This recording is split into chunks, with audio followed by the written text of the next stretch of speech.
یەکێک لە هۆکارەکانی بەرەکەت کە ژیانت پڕ بەرەکەت دەبی، ئیش و کارت پڕ بەرەکەت دەبی و عیش و نۆشت پڕ بەرەکەت دەبی، ئیستیخارەیە. ماڵعلم زۆر کەممان ئەم سونەتەی پێغەمبەری خوا صلی الله عليه وسلم جێبەجێ دەکەین. ئەسحاب دەیان فەرموو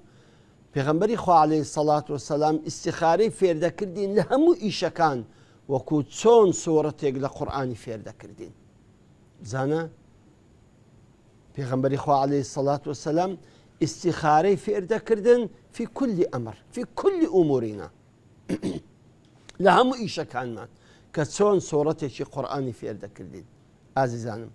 بەڕاستی ئیستیخارە سنەتێکی پێغەمبەری خوایە عليه الصلاة والسلام، سنەتێکی زۆر بەرزە و بەو سنەتەی بەرەکەت دەگەڕێتەوە ژیان و عمر و کار و کەسابەتیت، یان هەر ئیشێک کە دەوێت بیکەیت بەڵام ئەو ئیشە بەرەکەتی لەگەڵ بێ، وەرە ئیستیخارەی لەگەڵ بکە. خۆشەویستانی من، دوو شت هەیە بۆی ئینسان هەر ئیشێک دەکا ئەو ئیشە دروست و ڕێک بێتن. یەکەمین پێی دەرن ئیستیشارە، دووەمینیان پێی دەرن ئیستیخارە.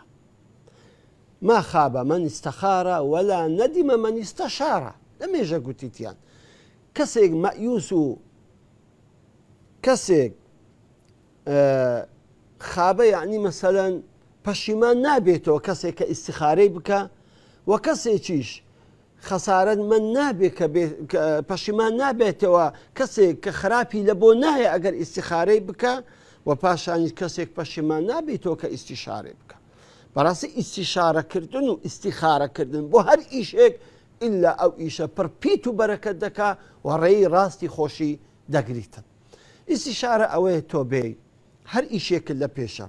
شەراکەتێکە، معاملێکە، ئیشێک دەکەی، کچ بەمێر دەدەی، ژن لۆ کوڕت دەینی، یان هەر ئەو ئیش و کارانی کە ئینسان لە دونیای جێبەجێ دەکا، ئەگەر پێویستی بەوە بوو کە ئیستیشارە و ئیستیخارەی بۆ بکەیت بیکە، لە بەرۆی بەسای ئەم ئیستیشارە و ئیستیخارە بەڕاستی ئیشەکەت هەم ڕێگای ڕاست دەگری هەم بەرەکەتی خواشی لەگەڵ دەبیت. چۆن؟ یەکەمی ئیستیشارە دەکەی بەو پیاوانەی کە عاقڵن، بەو کەسانەی کە عاقڵن و لێت نێزیکن و سیقەیان پێ دەکەیت. یەکەمیشت نابی تۆ بە کەسێک ئیستیشارە بکەی کە حەسوود بێ، کە ئینسانی حەسوود قەت ڕێی ڕاستت پێ نیشان نادە. ئەوە بزانە ئینسانی حەسوود قەت ڕێی حەق و دروستت پێ پیشان نادە لەبەر حەسادەتی خۆی. دوو ئەو کەسەی کە ئیستیشارەی پێ دەکەی دەبێ ئینسانێکی عاقڵ و شارەزا و لێهاتوو بێ لە ئیشەکەی، نەک ئینسانە کە ئاگای لە ئەحمەدی بێزەوار نەبی تۆ بێ ئیستیشارەی پێ بکەی.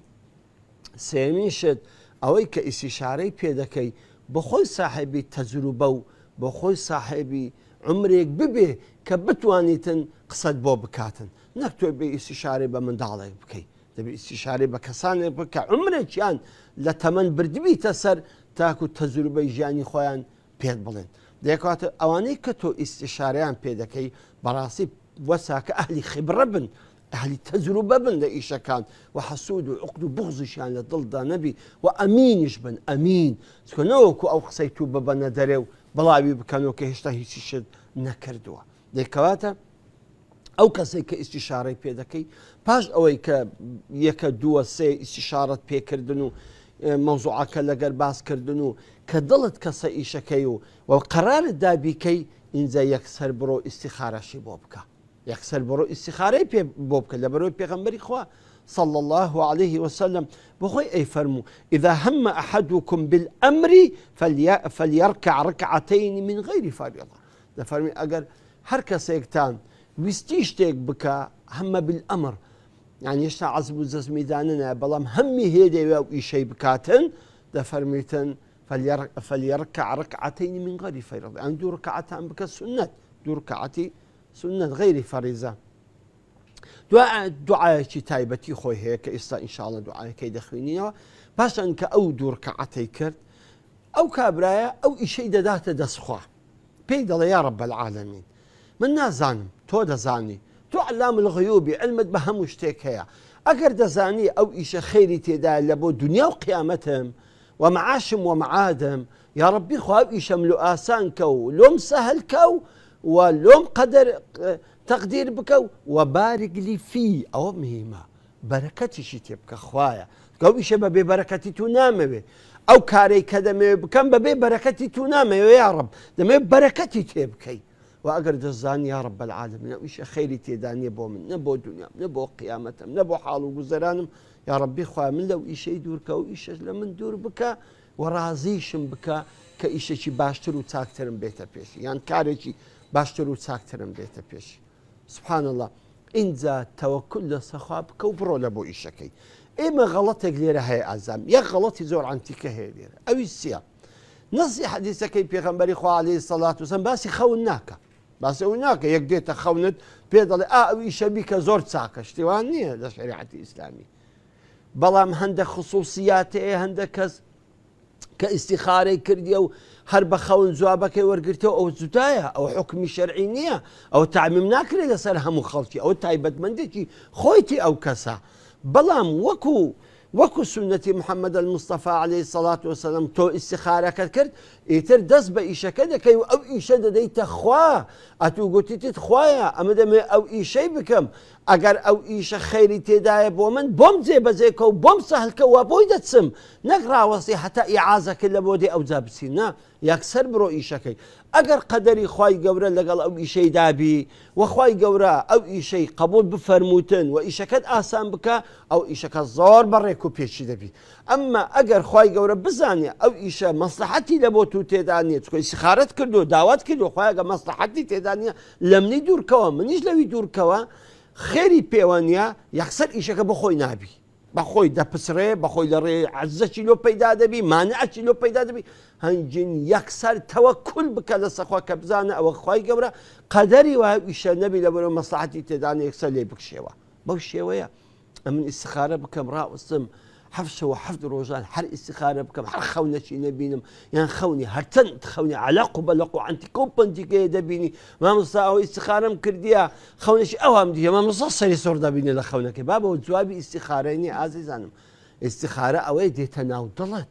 ئەو ئیشەکەت بۆ ئاسان دەبی کە هاتە ناو دڵت ئیشەکەی بکە و ئیشەکە لۆ ئاسان بوو بڕۆ ئەوە جواب هاتەوە و ئەگەر هاتە ناو دڵت و دڵت تون بووە ئیشەکە تەعقیداتی تێکرد ئەوە جواب هاتەوە کەمەی کە تەواو سازانم با دوعاەکەی پێغەمبەری خوا بخینینەوە صلی الله علیه وسلم چکە دوعاەکە زۆر بە تام و بە لەززەتە کاتێکە هەر ئیشێکە دێتە پێش پازەوەی کە ئیستیشارەت کرد بە کەسی ئەهلی خیبرە و ئەمین و دەست پاک و حەسوود نەبن دوور کەعات نوێژەکەی دەکەی لە هەر وەختەشی دابی لە شەو و ڕۆژدا هەمووی دەبیتن بەڵام لە وەختانەی دابی کە مەسەلەن کە زیاتر دوعا قبوڵە باشترە مەسەلەن لە شەو نوێژیدا بیکەی زیاتر نزا و پارانەوەکان قبولترن ئەگەنا هەر وەختەشی کە بکەی اعتیادیە ئەو دوعاە دەکەی دەڵێ اللهم إني أستخيرك اللهم إني أستخيرك بعلمك وأستقدر بقدرتك وأسألك من فضلك العظيم فإنك تقدر ولا أقدر وتعلم ولا أعلم وأنت علام الغيوب قال يا رب العالمين من دەمەوێت بە علمی ذاتی پاکت ئیستیخارە بکەم دەمەوێت پرست پێ بکەم یا رب العالمین چکە خوای گەورە هەموو شتێک دەزانیتن ئەوەی بووە و ئەوەی دەبی و ئەوەی نابی و هەر هەمووی علمی هەیە ئەوەل و ئاخیر خوای ئەمن دەمەوێت پرست بە علمی تو بکەم پرست بە ذاتی پاکت بکەم و لە فەزل و کەڕەمی توش داوا دەکەم خوایە تۆ دەتوانی من ناتوانم خوایە تۆ ئەزانی من نازانم ئەو زۆر مهمە ئەلێرە کە ئینسان بەڕاستی عجزی خۆی پیشان بدە بەرامبەر خوای گەورە عجزی خۆت بێدەسەڵاتی خۆت پیشان بدەی بەرامبەر خوای گەورە کە خوایە من هیچ نازانم خوایە من هیچ نازانم وأنت علام الغيوب خوایە تۆ زانای لە هەموو پەنهانەکان لە هەموو غەیبەکان اللهم فإن كنت تعلم أن هذا الأمر خوایە ئەگەر دەزانی ئەو ئیشە خەیر لی فی دینی و دنیایە خەیری تێدایە لۆ دین و بۆ دنیام و مەعاشی و مەعادی و ئێستا و دوا ڕۆژم یان لە ڕواتێش دەفەرمی عاجلی و ئاجلی ئێستا وەدا هاتووم فقدره لي ويسره لي ثم بارك لي فيه خوایە ئەو ئیشەم لۆ تەقدیر بکە یعنی بنووسە لە بۆم و ئاسانیشی بکە و سەهلی بکە و پاشانیش خوایە بەرەکەتی تێ بکە وإن كنت تعلم أن هذا الأمر شر لي وأقر دزان يا رب العالمين أو إيش شر مصيبتها برايا مشكلة خيري تيدانيا لو دين وبو دنيام لعاقبة أمرم لو باشا روجم لو استولوا دهاتهم فاصرفه عني واصرفني عنه خوايا أوج لمن دور بي خوا أمج لبي دور بي خوا وقدر لي واقدر لي الخير حيث كان وتشند الخير تدا أوم لو تقديري أوم لو بكتشند الخير تدا ثم رضيني به خوايا رازي شمكا يعني شتيكي وان بو بكا كرازي بم أوش تنبطلي خوم بيتن وهيز المشكلة شملو بيدانا بيتن عزيزان بزن أو دعايا عظيمين بزن أو دعايا قوريك بيغمبري خواه صلى الله عليه وسلم في المعنى دتخوا إيشك به باستشارة بيكي وباشانيش باستخارة بيكي أم إيشة تون بربيتو بركة نابتن زا عزيزانم بهمو إيشة كان من بودو زورا بودو آراستي بروا هل إيشي كتبو كسد بميردا جن لو كورت هنا جن لو بخوت هنا يعني شراكتي كرت سفري كرت هل إيشي كتبو كأو إيشة بيوستي باستخارة واستشارة بو يكسر برو استشارة يقدو كسي عقل وجيربك وباشان يكسر برو استخارة بكو توكل لسخواي قوربك بلام اگر لاستخارة كردو توكلت كرد نبو بيد ناخوش بو او نشاني اوي تو رازي ني بأمر ارادي خداي اقدار با دبي بيد ناخوش نبي ورازي بي سكو بو خود فرمي خواه رازي بك خواه رازي بك لكواتا دبي تو رازي بي بهر قدرك خواي قوري لبو تو هنابي سكو بزانا او قدرك لبو تو هاتيا خير ترين قدرك خواه لبو تو هنايا خير ترين قدره زور قنسايا مثلا زۆر دەستە داخوازی هەڕێک ناکەوی دڵی تون دەبی مامۆستا لەخۆم بێزار بوومە یان کچە پێشەش داخوازی دی ڕێک ناکەوی نایدەن زۆر مشەوەش دەبی برای عەزیزم خۆشتی گەورەم هیچ پێ ئەوە مشەوەش مەبە وەڵڵا ئیستخارەی خۆت بکە و داوای لە خوای گەورە بکە خوای بۆ خۆت دڵی عەبدەکان هەمووی لە بەندەستی تونە خوای بۆ خۆت ڕازیان کە بۆ خۆت ئەو ئیشەم لۆ ئاسان کە بە خۆت لۆم تەقدیرکە چونکە ئەگە خوا ئیشەکە لۆ ئاسان بکە والله كز ناتواني بربز بيتن لو ريت اللهم لا مانع لما أعطيت ولا معطي لما منعت خوايا كسيك ني بربز بي أو كتو دينيري وهيز كسيج ناتواني بيدك أتو منعي بكي دي كواتا